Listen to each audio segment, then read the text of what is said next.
Welcome back to another edition of Taiwan Context. I'm Michael Turton, and I'm here today with Roy of the unpronounceable name. How do you say your name? My name is Roy Ngerng. Neng? Ngerng. Okay. Yeah, we can't really pronounce it. We don't really know how to pronounce it. Where are you from? Singapore. I've came to Taiwan for the past 4 years. From Singapore. What language do you speak at home, if you don't mind me asking? I speak in Mandarin with my parents, but then in Singlish with my siblings, and then Singaporean English outside of home. Oh, I see. Yeah. You just told me you're Teochew. Yeah, I'm Teochew. We do have a mix in Singapore, Hokkien, Teochew, Cantonese. Right. So it's a lot more mixed than it is in Taiwan. Yeah, well, the Taiwanese don't actually sort that neatly in the categories either, but they like to think they do. Yeah, I suppose it's because most of the Hokkien people came here, but then in Singapore we had people from the different parts. Yeah. Most of the local Taiwan Han population is largely, 45% from Quanzhou and another 35% from Zhuangzhou. Okay. Yeah, so yeah. So, and then there's that huge Hakka admixture here too. So in some ways, it's a pretty mixed group. But anyway, that's wandering off the topic here. So what do you do here in Taiwan? I'm an assistant researcher at the Risk Society and Policy Research Center at the National Taiwan University. Previously, I was at the Chang'an Memorial Hospital. Yeah, and I used to go there all the time. I must have seen you because I worked at Chang'an for 10 years. Yeah, we might have. I was mainly at the hospital though, but then I was employed by the university. What were you doing there? I was doing medical education research, looking at the professional identity of emergency physicians. Oh, wow. They're huge into research. I mean, anyway, that would be wandering into another topic too. So you told me you were working on something with digitalization and sustainability? Yeah, my center currently works on climate change, sustainable development, energy transition. And my work is mainly in the area of digitalization and looking at how industries can better adopt digitalization for transition to sustainable development. But it's still in the initial research phases. But I've been researching on fake news in Singapore and looking at digital inequality. We also did conduct a few workshops last year looking at how gathering participants from the digital fields to look at what kind of digital future they think they can envision for Taiwan for 2050. Yeah. Wow. It is a bit challenging. Yeah. So what can you give me some examples of like what digitalization for sustainability would be? In practice, what does it mean? Perhaps I will look at, I think something that the participants were talking about. Currently, Taiwan is still very much focused in terms of the traditional industries not willing to transit into using digitalization for higher value development. So they're still resistant towards looking at how they should adopt databases or how there should be regulations to provide oversight to these databases so that with better data integration, they can look at, for example, I think food safety industries, they still do not want to look at how they can collect that data so that they can then have food safety transparency, what kind of chemicals they're using, yeah. So if they had that data, then they wouldn't be able to bring in oil from Cambodia and reprocess it and sell it as new oil. Yeah. I think that's a lot of that resistance is they won't be able to cheat, right? Yeah, and they also want to keep that. So for food safety companies, how they can keep the recipes to themselves. Right, of course. And there's also the mindset traditional industries have that if they share the data they have, then they lose their competitive advantage. But I don't think they realize how with more open data, perhaps they could transit to higher forms of high value innovation. Yeah. Well, before you came here, you had a blog in Singapore. Yeah. What were you writing about and what happened to you? Well, I was writing on my blog, The Hard Truths, for, I think, from 2012 to 2016. I found your blog when I was doing research for my own blog. Because I remember when I first ran across your name, I was like, wait, I know this name. We sat down here before we started doing this podcast and talked about it. I realized that I had seen your blog because all the time Taiwan politicians, especially, of course, on the KMT side, are saying, Taiwan needs to be more like Singapore. And so I would look up stuff, right?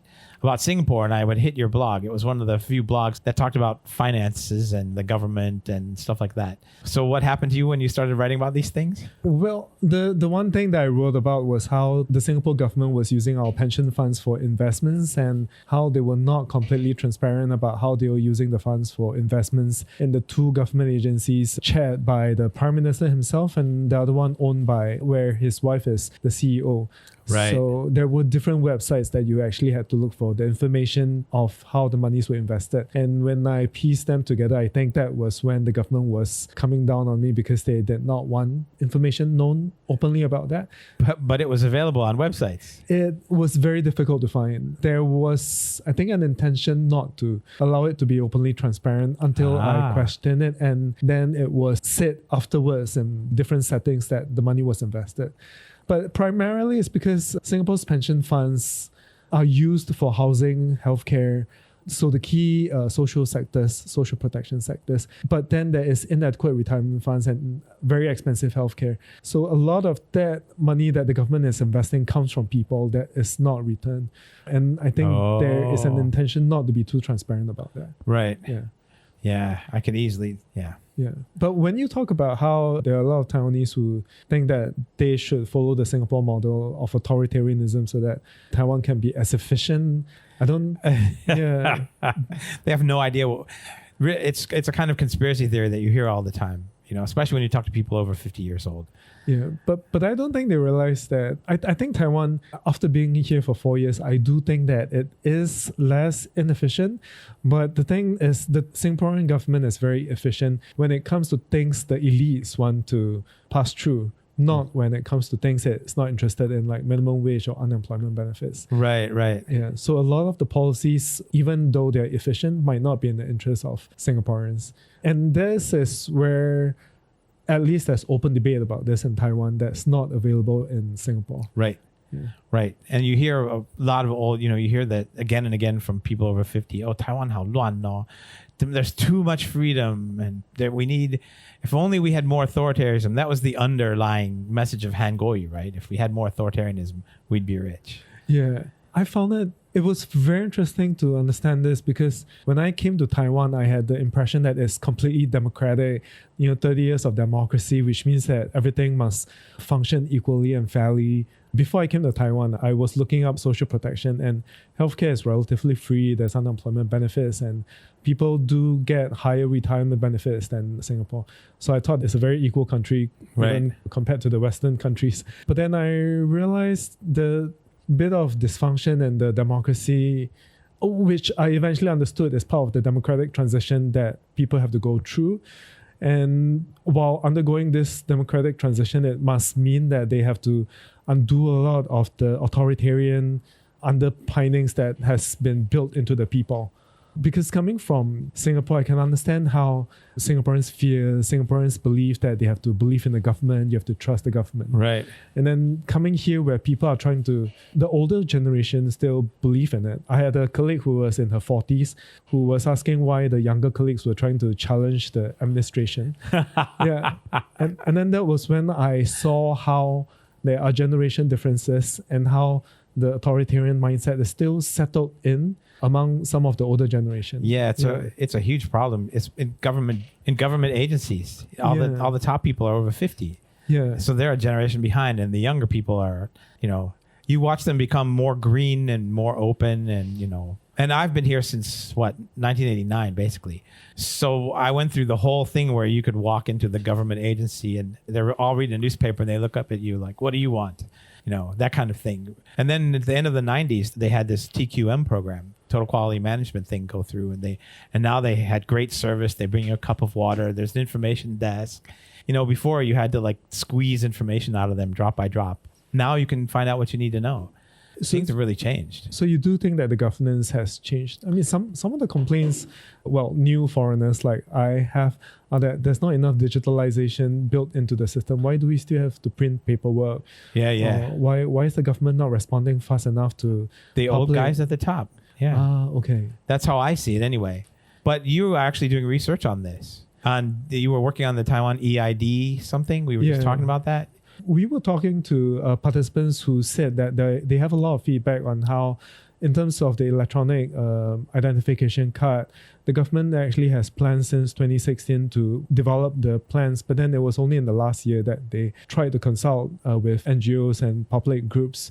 But then if you look at the consultations that were done, I sat through one of them. It was mainly listening, and then the government trying to explain that, we are trying to do this, we will address this, or that we will not touch the bit of privacy that you're concerned about. The card will not go to that area. But I don't think the government realizes that it's not about not invading in people's privacy.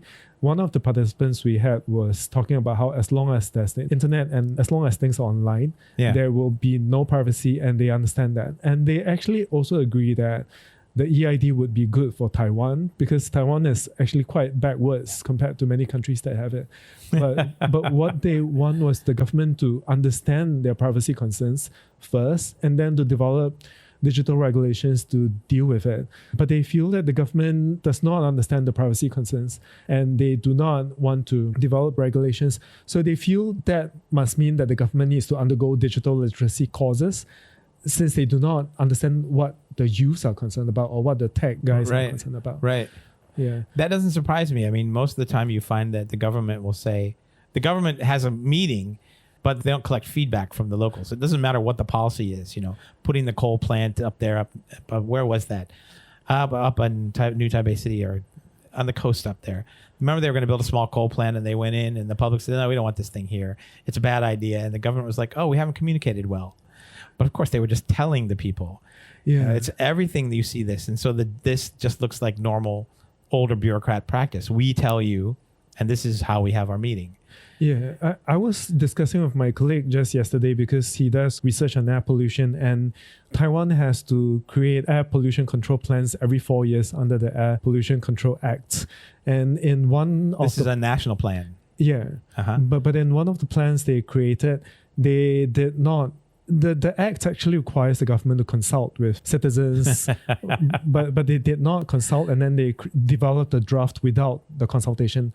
So the public was not happy about it. So eventually legislators, I'm not sure which year or which plan it is, but then the legislators also created amendments to the draft. Eventually the final plan that was produced did not include feedback from either the legislators or the groups. Yeah, that sounds normal. Yeah. Actually, even in one of the meetings I had with a ministry we've worked with, when we told them that our workshops were going to engage NGOs, they were like, you're going to engage NGOs? So it was a bit surprising for me, because coming from Singapore, where Taiwan is a democracy, people must openly consult with groups quite openly. But even the facilitator we got, because when we did the workshop, we had to engage a facilitator to teach us about the facilitation skills as well. I was asking her about how much of the government agencies actually incorporate feedback finally into policies, and she said there were very few. So perhaps, even though I think Taiwan has incorporated participatory democracy and deliberative democracy tools over the last 30 years, they are still doing it in a very superficial manner where they don't know how to integrate it. Yeah. And I think that's a huge pity, because from what I'm seeing, Taiwanese have solutions to what needs to be done. Yeah, for sure. And we have a very active NGO culture here. Yeah. But, it doesn't get uptaken into the policy making. But that's not true of everything. Yeah. But quite often that's the case. The youths in our groups, they did talk about how they think that the youths and the government agencies, they do understand digital literacy, but then they are not the ones with the power to challenge the people at the top who make the decisions. Yeah. We've seen this again and again, I mean, I've been talking with government agencies for 3 decades now, and it's always, yes, but my boss. Or I've got to make this policy so my boss will approve of it, right? Yeah. Stuff is made looking upward at the boss, not downward at the people who are going to be using it. Yeah. Yeah. But coming to Singapore, I do think that the Singapore administration can be a bit problematic because of political persecution and the hierarchy as well. But then about a decade or 2 back, we had a reform where we moved the permanency of the jobs, where people had to be going on contracts, and then after 5 years, they then decided whether they get to be permanent. And I think it improves a bit of the competition within the government agencies. Even my bosses, I was working in HIV programs, and my bosses were from America and South Africa, and they had a lot more evidence-based understanding towards how health promotion has to be done. And I learned a lot more from them than previous bosses. And One thing is the system in Taiwan is a legacy from the Chinese dynastic system. So I'm not sure how much of transformation they can do with that, especially with how much power the government agencies have. We're going to have to wait for that generation to die off and retire. Yeah. I mean, it's the argument we hear over and over again. And then, the article I wrote in The Diplomat about how Taiwan needs to undergo digital transformation. So there was a bit of engagement with Audrey Tang on Twitter. And then she posted an interview where she said that change might come after 20 years in Taiwan. Yeah. And but then on the other hand, how much time does Taiwan have if it keeps to its current economic, export-oriented model based on over-reliance on semiconductor and ICT? That's something the Taiwanese youths also express. So not a lot of the ideas are mine. A lot of it are just regurgitation of what I'm hearing from youths who are sick and tired of repeating it and have stopped talking about it. Yeah. I could easily see that. Yeah. So I saw you on Twitter. You were talking a lot about labor. Yeah. I mean, that was what caught my eye, and that's why I wanted to bring you in, right, to talk about what you're looking at with labor. What have you been? You tweet all the time. You've been looking at labor productivity, wages, all that stuff, which I wrote about on my blog a lot a decade ago, because at that time, the U.S. government, until 2012, they were tracking the wage, labor, and wage productivity relationship in Taiwan. In comparison, and Taiwan had, under Ma Ying-jeou, not only did it have the worst of the 20 or 30 countries, the industrialized countries they were tracking, but it was getting worse for workers. I mean, that's one reason why the KMT got killed in most of the last several elections, because wages and productivity are so distant from each other in Taiwan. What were you writing about? I'm very concerned about wages because actually it was the same concern I had in Singapore. I feel that fundamentally any society that is highly unequal, there was a research funded by NASA that talked about how high inequality in all societies historically has caused the elites to lose touch and connection with the general public and eventually cause society to tear apart and then collapse on themselves. Yeah.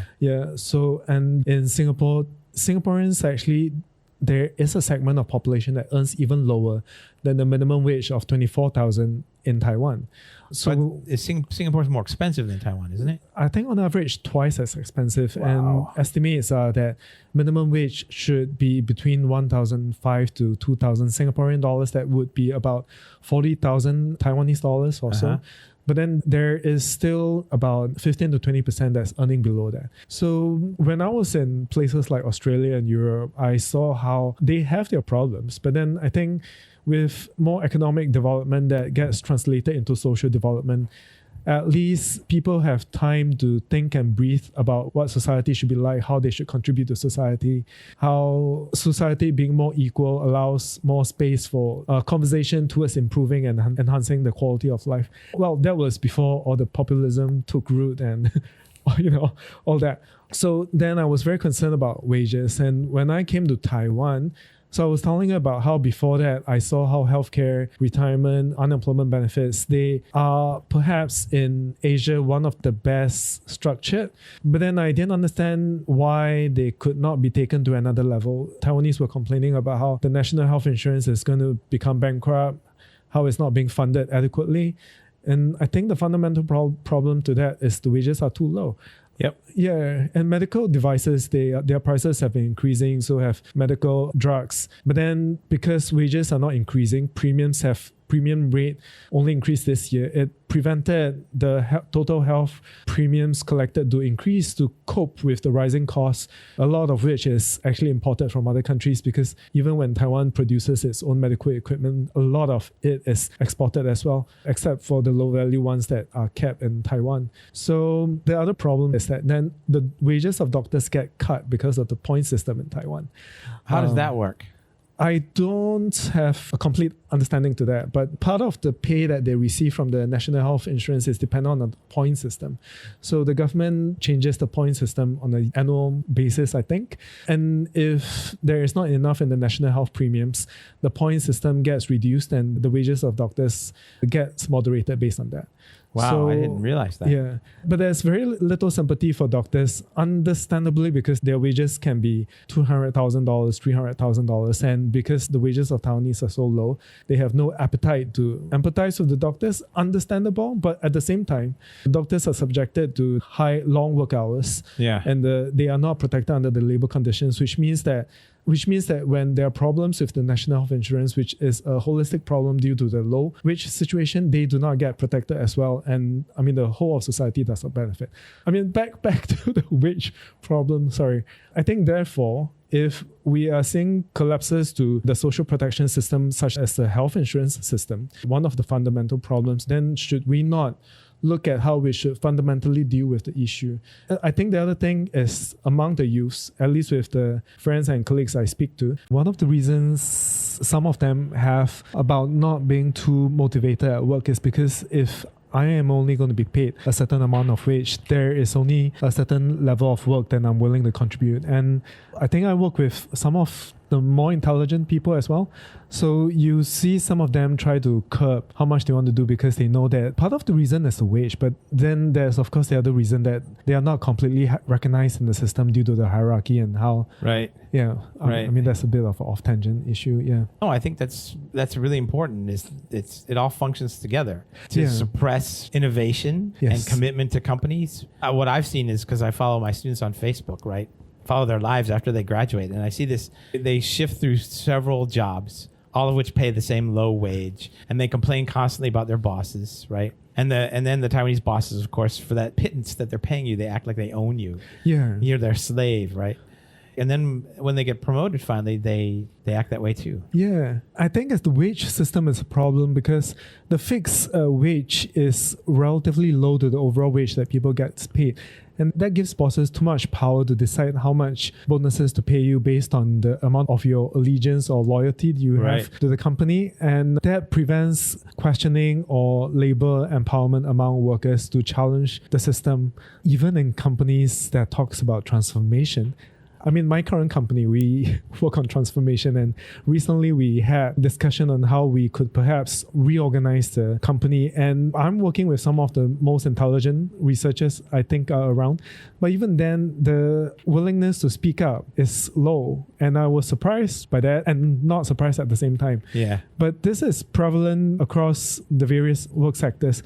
Eventually, when they go into management position, they will adopt the same attitude. So when I was talking to some of my friends as well, I know one or two business owners, and they say that, when we are older, things will change because the older people will die out. And then I ask, how would that change when you go up to that same position? Are you going to be the same? So, one of the issues is that the generation problem, and together with that, the authoritarian issue has to change. But the other one is, as long as there's no labor unionization and empowerment, the system as itself might not get torn apart. Yeah. There's and all the things that, like the NHS and the labor insurance programs, all this stuff actually functions to keep wages low, right? Since employers can say, well, you got this and you got this and you got this, right? I need to pay you a ton. Yeah. And of course, there's the migrant workers who also function to keep wages low. That's one of their... Yeah.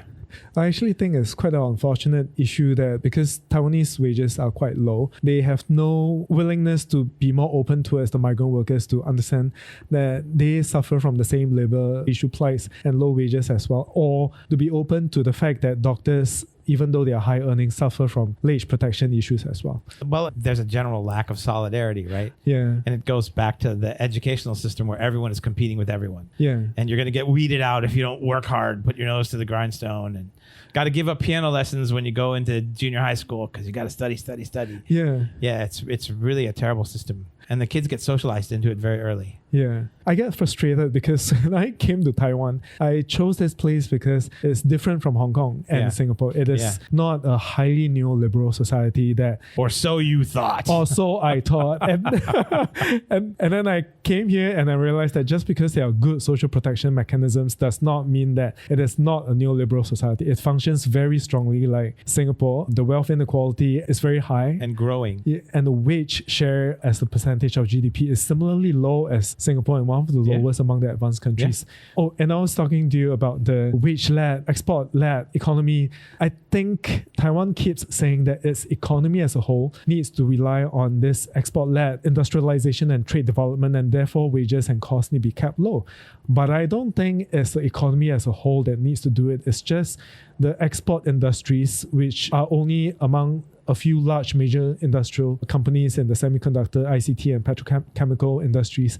And these companies have too much leverage over the whole economic and political system that allows them to push down and reduces wage across the whole system. Yeah. And there is not enough domestic investment in developing the local service sector to grow as a competitive sector to grow Taiwan's economy. Part of it is because the government, they lose the ability to believe in Taiwan as a possibility of a long-term prospect that can grow to something like South Korea.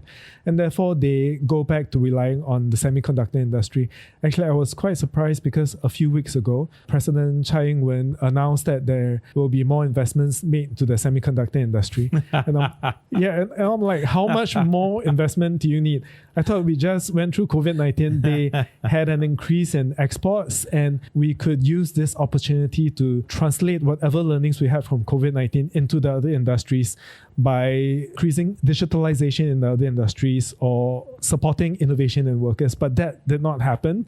And then we went back to the semiconductor industry, which shows the lack of foresight and long-term thinking that Taiwan's policymakers are willing to take, or perhaps the pressure they are getting from the semiconductor and ICT industry that prohibits them from thinking beyond that industry.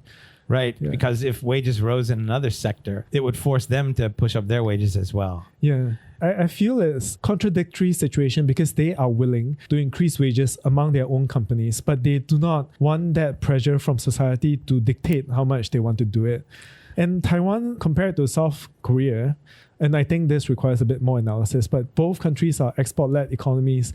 The key exports they have are in the same areas in semiconductor, ICT, I think petrochemicals and medical devices. And if Korea is able to still have quite a strong export-led economy while increasing wages, what reason does that give Taiwan to believe that it is not able to do so? I suppose one of the reasons why is because Korea was willing to innovate and to produce their own brand goods, but Taiwan tried, but it was not able to do so.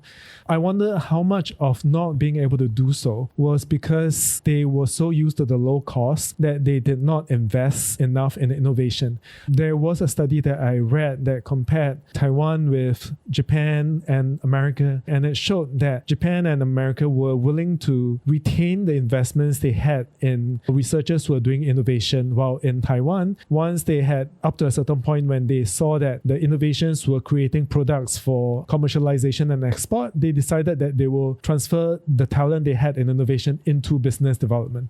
Yeah. And that is how Taiwan loses its innovation, because it's not willing to think long-term enough and invest enough in the innovation to upkeep its development. And a lot of that innovation then goes into capital investments and real estate. I mean, this is a problem that all of Taiwanese know. Yeah. Well, they've, we've all watched it happen, right? Yeah. The small businesses that are run by grandpa, they're not going to innovate because then grandpa would lose control. Yeah. So they moved to China so they could keep running their family-run firms. And they actually dumbed themselves down by doing that. Yeah. And so there's no innovation path out of those. Usually a big company gets challenged by a small one that grows, right? Where do we see that in Taiwan? Yeah. What industries does that really occur in? I feel that a part of it is because Taiwan speaks Mandarin, which is what China does. Right. I read one research that talked about how when the South Korean investors went into China, they were not so much focused on the low-cost investments and development as much as the Taiwanese were. They were still focused on high-value innovation. And I think a part of it was because they knew that the higher innovation that they wanted to do was still back in Korea, and they did not want to take it away. But I think Taiwan, because of the familiarity with China, it just allows them to push their whole low-cost manufacturing into China. Yeah. There's no competition. There is too much familiarity. I think the other thing, though, is identity does have a part to play, because Taiwan businesses, and because of a lack of recognition of the Taiwan identity, Taiwanese and Taiwan businesses before these last few years might feel a lack of affiliation to Taiwan and a lack of understanding of how they need to grow Taiwan, to be proud of Taiwan. And therefore, there's not enough investments in Taiwan because is it a country? But I wonder if in the last few years, because of Tsai Ing-wen's win and because more young Taiwanese are gaining a sense of pride, will that then allow more people to believe in investing back in Taiwan, to use that as a means to grow Taiwan? I hope so. I mean, it's a double-edged sword because the pride and the nationalism that Taiwan is having now comes from a base of insecurity and lack of confidence in the country. And that is creating an overprotection of that identity, and it becomes a bit xenophobic and racist towards people who are not Taiwanese or have the Taiwanese skin color. So sometimes I think I get protected over even the whites because if they see a white person, they'll be like, this person has COVID. And I'm like, I'm a foreigner, but because I'm Taiwanese looking, until I speak in English, I do not have COVID, yet. Yeah, so it's an interesting dynamic that is happening now. Interesting to be part of it. Well, I always wear a mask just to reduce that reaction. Yeah. I'm afraid as an obvious foreigner. Yeah. So you had worked on the digital EID and you had done all this stuff. And you also worked with Amnesty International. You got that's right. You got the Amnesty International Human Rights Defender Award or something for the Singapore stuff. Oh yeah, and United Nations as well, because I got sued by the Prime Minister over the blog that I was writing. Yeah. And then after that, I held several protests in Singapore after that over the same issue of the pension funds, to get more people involved about recognizing that the pension fund issue is actually a system-wide issue in Singapore. The two protests that we held were one of the largest protests in Singapore after independence. And by large, I mean 5,000 to 6,000. Not large by Taiwan standards or global standards or even Southeast Asia standards. But you see, we have been facing persecution for the last 60 years, on and off, because the persecution has been refined to such a large extent that people know their place. They know that they have to be scared or know that they have to accept the comfort levels that the government tells them to accept, right, so that they do not challenge it. So when I held protests that went up to 5,000 to 6,000 people, that was quite dangerous to the government. That resulted in me being charged after that, on top of being sued. And you then, were charged and sued. Yeah, separately. See, this was the kind of thing that when the KMT years ago had been talking about making Taiwan more like Singapore, I think this is what they actually meant. We want the ability to sue people who oppose us and then throw them in jail. So what was the outcome of this? What happened? Oh, after I got sued by the Prime Minister, I actually ran for election, and then the outcome, I ran for election in the constituency of the Prime Minister.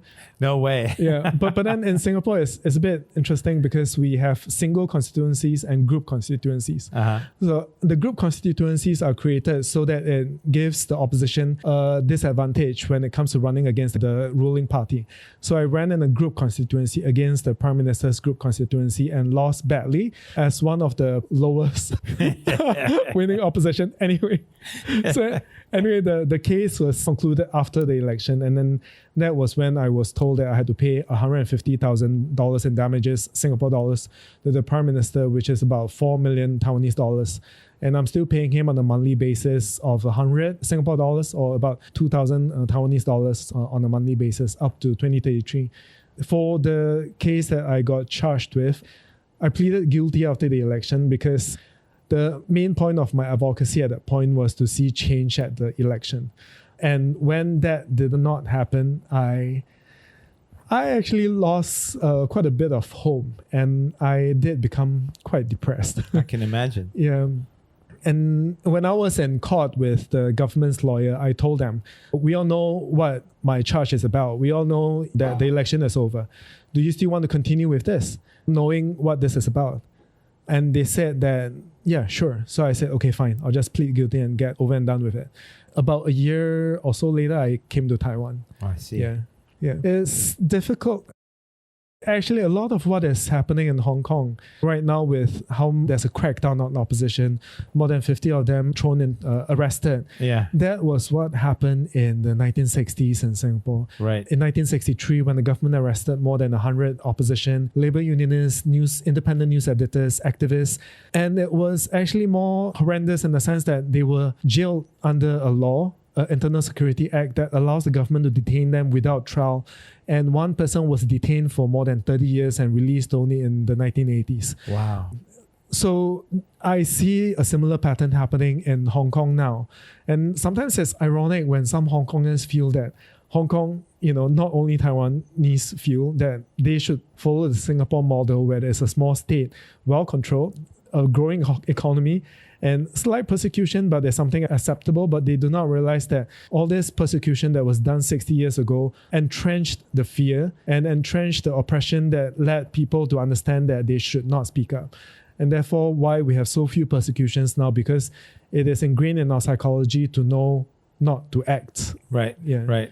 Yeah. Right. I see that in a lot of older people here. Yeah. That same, oh my God, don't talk. When the first protests for this generation occurred, the wild strawberry, the parents were like, what are you doing? I met one or two kids who told me forthrightly, look, I don't want to be here, but my father told me I had to go out and protest.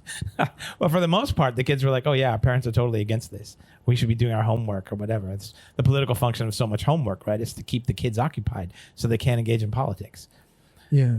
But now the new generation, when you look at Taiwan, do you see any possibility of something like Singapore emerging? Singapore. I don't want something like Singapore emerging. Yeah. I actually think what Taiwan is like now could be something that Singapore will evolve into if we one day get a similar form of democracy 30 years down the road, where because of the authoritarianism and how it plays to the mind, how it causes fear and cripples part of the critical thinking.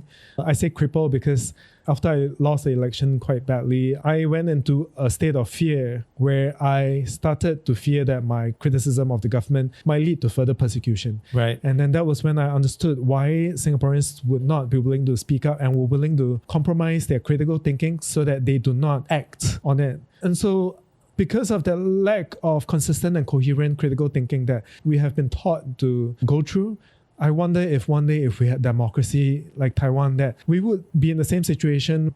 I think first and foremost, after authoritarianism, when you get your taste of freedom and rights, you want to fight for yourself and your interests first and foremost. And that creates certain disruption before you understand how that fight should see more solidarity with others. Wow. And as long as so for the first decade or so, we might still be individuals striving for our own rights, fighting against one another. And then if our society started off with a state of inequality, which Singapore is at now, it would take quite a while before we reach a state of equality and solidarity that allows us to understand how that democracy that we one day could have would allow us to build bridges and create a democratic space that would be more mature. And I think that's where Taiwan is still at. You mean Taiwan is at it in a more mature democratic space right now? Yeah, a mature democratic space, but at the same time, the media is still fighting and struggling and still fighting a sense of balance. And I think individuals up to this point are realizing that perhaps they need to work towards greater solidarity in their movements. But then how do you do that? It's interesting because one of the questions I had with one of my colleagues was how much effectiveness does Taiwan's protest have in changing the way policies are developed? She came back from Germany and then she says they are important. But then what is also different in Germany is that labor unions are strong, so they can fight within the company itself. Right. But this does not happen in Taiwan. No, never. Yeah. So the government tolerates democracy and protests to the extent that it does not disrupt the economic model that they have or the power of businesses to continue to lord over workers. Right. And I think the NGOs understand that and also have difficulty breaking through that barrier, partly because of a lack of funding and partly because of a lack of manpower to do more than that. So how does Taiwan break through this current stagnation or to find breakthroughs and how their advocacy can be more meaningful in terms of pushing the government for policy change? I am curious. I'm curious too, especially with the DPP looking very strong. Yeah. And so we might have effectively one-party government for a while. Yeah. So why would they change? Yeah. What's the incentive for them, right?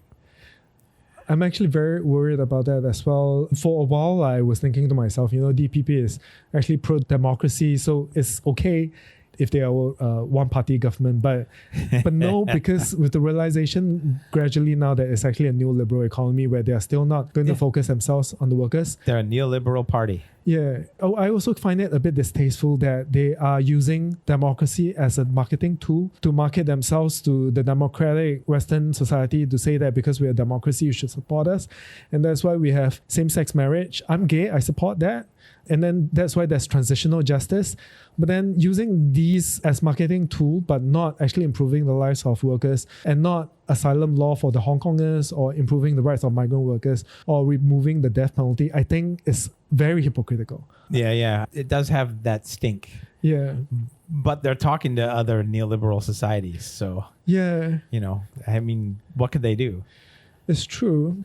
At the same time, just in terms of wages, comparing Taiwan's wages to the cost of living, it is, compared to the other countries with a similar GDP per capita, it is low. When you compare it with Slovenia and Spain, where their cost of living is not that much higher, but Taiwan's wages is comparatively much lower. Oh, yeah. Spain has a minimum wage of 35,000 and Slovenia 30,000 USD, but Taiwan is still at 24,000 USD. And prior to 2004, Taiwan's minimum wage was higher than South Korea. And yet, South Korea's minimum wage now is nearly twice as high as Taiwan. So it is an excuse not to act. Exactly. In this situation. Yeah. Oh, if we raise the wages, all the businesses will move to Vietnam or something. Yeah. You hear that all the time. Yeah. So the wage issue, I think, well, it's linked to the other issue, which is income inequality and the low taxes on the wealthy here, and the land tax situation, which is absurd. I really want to get someone to talk about that in some detail on another podcast. But, you have all the houses building, and they're not building homes, they're building tax shelters, basically. Yeah. So I remember when I was at some of the universities I've been at where kids have come from families with money, but all of their money is in capital gains. And of course, capital gains in Taiwan are not taxed very much, if at all. And so they would have no income tax. So then they would be classed as poor. So then they would get subsidies to go to school. And I never knew one to say, well, actually, my father's filthy rich and this 50,000 NT tuition is nothing. They never said that. They would say, oh, yeah, we're taking the subsidy. Yeah. I actually get quite frustrated because I know friends who are relatively rich who have other rich friends. And I think Taiwan's society is, on the appearance, there are parts of it which is quite rich, like the Xingyi district. And why is it only confined to a certain population, but why are other sectors of the population kept out of it? I think a lot of the anger comes from the fact that people still hold on to the idea that Taiwan is an advanced economy. It is an advanced economy depending on how you define the GDP per capita. but then if we continue to want to compare ourselves with South Korea or Singapore or Japan or Hong Kong, we are not there and we have regressed. The gap is wider and wider. So if you compare ourselves with Vietnam, Thailand, or Philippines, maybe we are much better than them. But Taiwan is in this space in between where you are not sure who exactly you should compare yourself with. But psychologically, people still have that awareness that they are advanced, but wages are not there. So I think part of it is that relativity that is causing people to be unhappy, to be demotivated, because I think I'm supposed to be rich, but I know I'm not, and I'm still working towards it. But I know I cannot get there because of the difficulty in the political system and the neoliberal framework to get there. Yeah. And it's creating that stagnation. Yeah. And their uncles tell them, how come you're not rich? What's wrong with you? When I was 22, I had $1 million already. Yeah. Yeah. Hey. But it's this psychology that I don't think the policymakers understand, that they don't understand needs to translate into policy change. But they themselves don't understand it because the government workers are actually higher income paid than the private sector workers. Yeah. Yeah. So it's a problem. It's not going to be solved overnight. Yeah.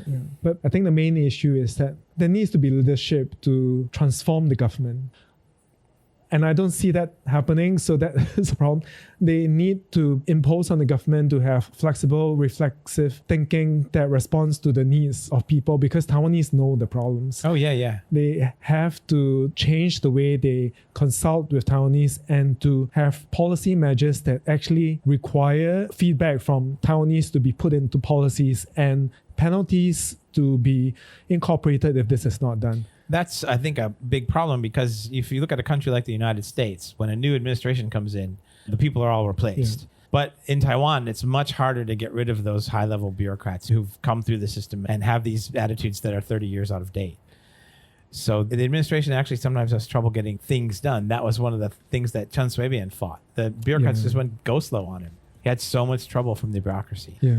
There would have to be reforms in the structure of government itself. And let's not forget, the ROC Constitution was really never meant to operate as a democratic state. It was just supposed to be the candy coating over an authoritarian one-party state. So a lot of things have to happen. Constitutional reform of the whole way the government works, probably getting rid of one of the branches. You know, they talk about getting rid of the control yuan. Yeah. So those kinds of reforms are what we would have to see. But we've come, I think, to the end of this podcast. So it's really been wonderful talking with you today. Oh, thank you. Thank you for allowing me to share my views. Though I have to say the views are not unique. There's something that the Taiwanese have been saying that I think me as a person coming into Taiwan for 4 years are understanding and then regurgitating. Yeah, that's what we all need to do here, right? To get these ideas out. Oh, and I do think that because of the current situation, a lot of Taiwanese have to support DPP and support Tsai Ing-wen because she represents the Taiwanese identity. And I think there is a pressure or, you know, a sense that we should not be criticizing the current government or the president because of that. But I think that there needs to be boldness within the youth to actually challenge that or to find ways or angles to go around that so that they can still fight for their rights. Yeah.